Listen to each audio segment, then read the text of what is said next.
Meine Damen und Herren, Seine Majestät, der König von Thailand, wird in einer halben Stunde nach Bern fahren, in Begleitung von Herrn Bundesrat Chaudet, wo er vom Bundesrat empfangen wird.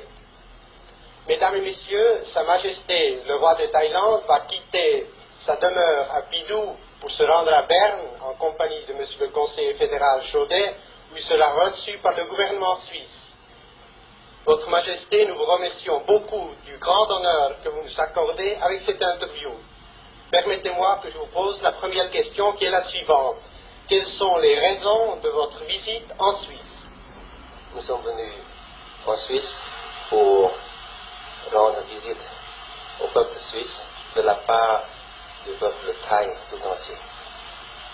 Et aujourd'hui, nous sommes en train de nous préparer pour partir à Berne, où nous serons reçus par le Conseil fédéral.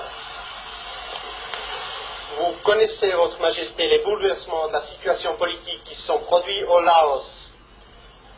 Est-ce que vous pourriez nous dire la signification réelle de ces événements, étant donné que vous avez une frontière commune avec le Laos et que vous êtes unis dans la lutte contre le communisme au sud-est asiatique?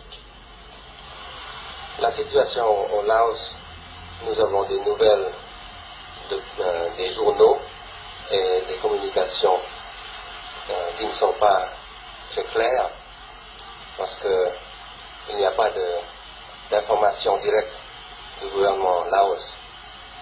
Mais d'après ce que nous voyons, c'est une situation qui nous chicane beaucoup parce que avec l'influence communiste, nous avons toujours un grand danger de subversion sur notre frontière. C'est pour ça que nous devons suivre ces événements de près et essayer de les comprendre. C'est sur ce sujet de la menace communiste que j'aimerais insister. Vous avez 3 millions de Chinois qui ont une position très influente en Thaïlande. Et il y a en outre un gouvernement en exil thaïlandais, un puppet government, en Chine, à Yunnan. Quelle est la réalité ou l'irréalité de cette menace communiste à l'intérieur de votre pays? Le communisme est toujours une menace pour tout le monde. Mais dans notre pays, au point de vue communiste réel, il n'y a pas de grand danger parce que tout le peuple thaï est fermement anticommuniste.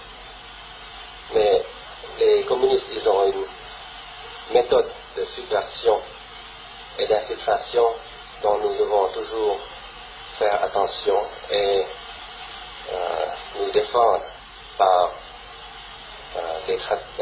nous devons garder nos traditions, nous devons supporter la religion pour défendre ce danger. À propos du gouvernement en Yunnan, nous n'avons pas beaucoup de nouvelles de là-bas, mais ce n'est pas très important. Je vous remercie, Votre Majesté, et je me permettrai de poser une dernière question à Monsieur le conseiller fédéral Chaudet, qui est la suivante. Quels sont les liens qui unissent la Suisse à la Thaïlande? Des liens de nature très diverses peuvent unir deux pays. Je ne veux pas m'arrêter ici aux relations d'ordre économique ou culturel que nous entretenons avec la Thaïlande. Je veux surtout insister sur la qualité de nos liens d'amitié. Amitié qui provient peut-être de tendances générales assez semblables, mais qui provient surtout du fait que la Suisse est heureuse et fière d'avoir été honorée depuis très longtemps déjà des visites nombreuses des membres de la famille royale qui ont séjourné dans notre pays, qui ont fait des études et qui sont revenus parce qu'ils ont éprouvé, je crois, pour la Suisse et pour son peuple un sentiment d'attachement. Je pense que la visite que Sa Majesté, le roi de Thaïlande, veut bien nous faire aujourd'hui sera de nature à renforcer encore ces liens d'amitié. Je vous remercie, Monsieur le Conseiller.